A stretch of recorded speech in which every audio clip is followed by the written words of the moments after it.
Good morning. I have two questions today. First time I met you was in October, and I asked you a question about relationships. I said, I want a relationship, and you said, let it go.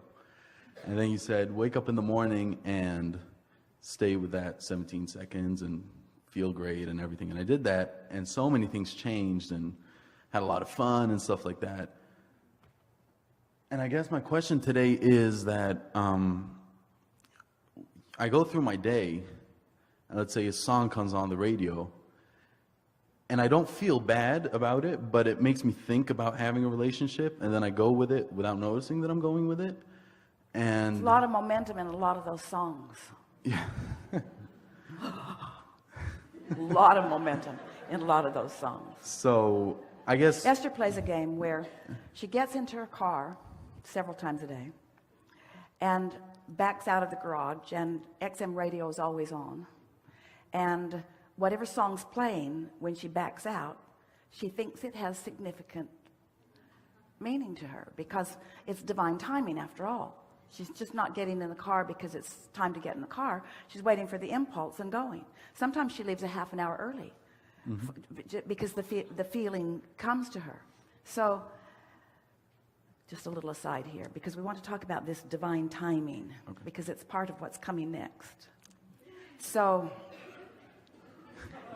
we're really good about timing because we have overview. So as many of you know, Jerry made his transition a few years ago.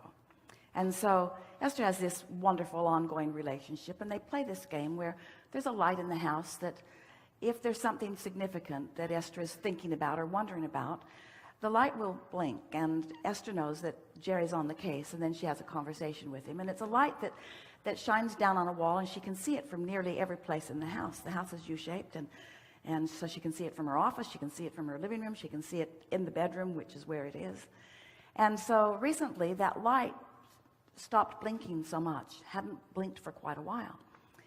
And she has a beautiful kitchen with a stainless steel hood over her stove, and the light on that hood has never worked, which doesn't matter because there are plenty other lights in the kitchen, and she just hasn't taken the time to do anything about it.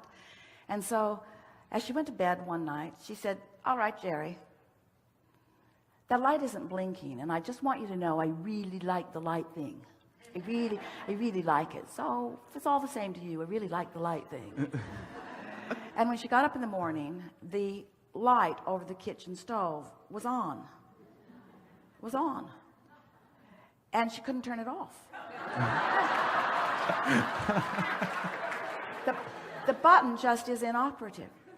So she wants to think that that's Jerry who's turned that light on just for fun, because it's just like him to not do it the way she wants him to do it, but to do it sort of the kind of way she wants him to do it, but to really do it the way he wants to do it. It's so Jerry. So Esther asks Fidel, the groundsman, to come and see what's up with that switch, because it doesn't seem right that she can't turn the light off. When she leaves the house, her house is a fancy house. She pushes a button and all the lights go off at once, except that light won't go off.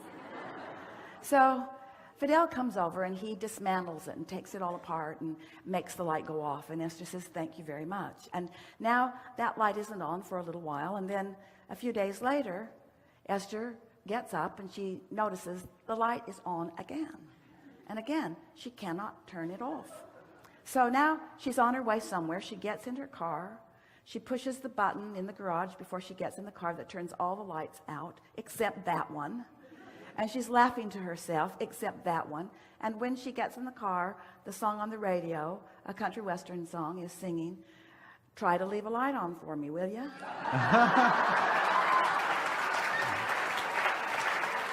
Those are the words.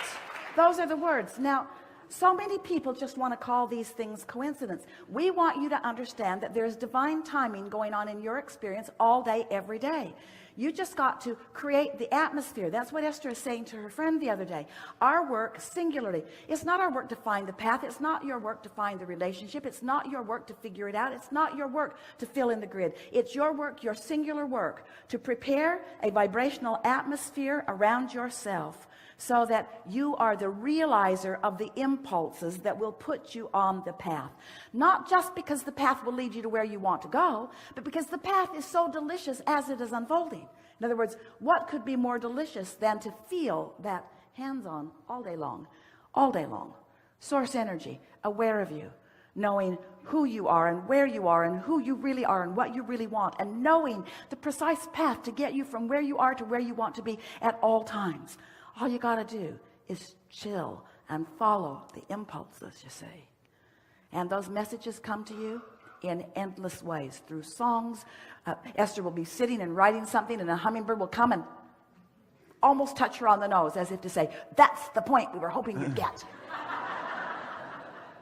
Pay attention to what's going on around. Source is using every conceivable, possible messenger to confirm and accentuate things that are important to you.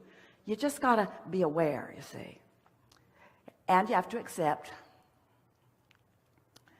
that you just have to be one of those weird people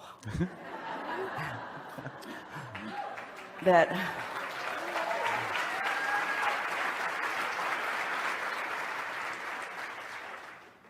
So just follow the signs? follow the signs, yes, but just before that, prepare yourself to be aware of the signs. That really is the work. You can't be mad and follow the sign to where you want to be. In other words, it's that unconditional thing. It doesn't matter. It doesn't matter how long it takes. You know it's coming. It doesn't. Just find some feeling. Try to find some touchstone, like Esther did with the video. Something that you remember, some moment in time, some moment when you felt unconditional. And by unconditional, we mean singular. We mean unconditional. We mean nothing necessary, no condition necessary to produce the feeling. It's just the feeling. It's what meditation will do for you. Meditation puts you in a place of unconditional love. If you can get your mind clear, that's what happens. You just get into that vibration where there's no condition that is contradicting your vibration, and then you're in that place of unconditional love. But you got to play with it just a little bit, and don't get freaky about it, and don't worry about it. Just try it a little bit and watch the results, and try it a little bit and watch the results, until before very long you will begin feeling yourself in this divine timing. Yesterday, as Esther was traveling here, when she got to the baggage carousel, the light began blinking in the moment that they walked to it, instead of the usual 20 minutes or so wait. And the driver who had come to pick them up said, perfect timing. And Esther thought, that's about the 4th time today somebody has actually said the words perfect timing. She was on the airplane. There was a man sleeping next to her. She really wanted to use the bathroom, but she didn't want to bother him. So she sat there and she thought,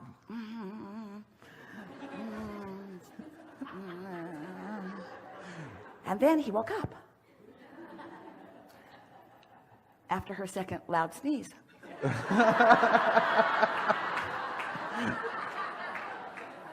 And so she said, do you mind if I scoot out to use the restroom? And he said, no. So she goes and uses the bathroom. When she comes back, she slips into her seat. And as soon as she sat down, the flight attendant brought their lunches.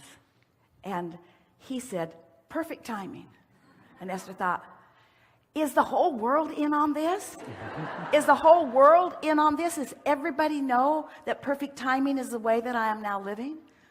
Does everybody know it? Seems so, you see. Perfect timing.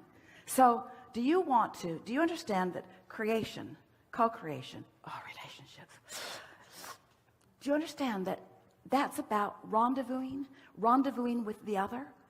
So let's say you have a meeting place. And do you really want to get there before the other one gets there? Want to get there and they're not there, and you're walking around, starting to feel impatient. It's not divine timing. That's off. So you don't want to get there before they're there. You want to get there to meet them, don't you? Mm-hmm. And don't you trust that the source within you knows who you are and what you want and who they are and what they want? If you can just accept that it's for sure. It's not if. It's really not so much even about when. It's for sure, it's for sure, it's for sure, it's for sure. You just got to chill and know that. And when you rendezvous, you'll know it. You'll know it. You can't miss it. You'll know it. That was my question, actually. You'll know it. You'll know it.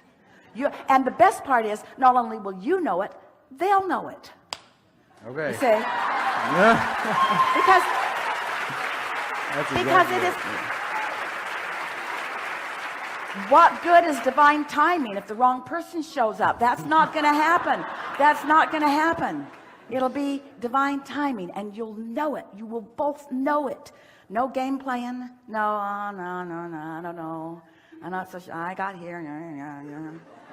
Give me your resume. I'll check you out. Not any of that. You'll know it.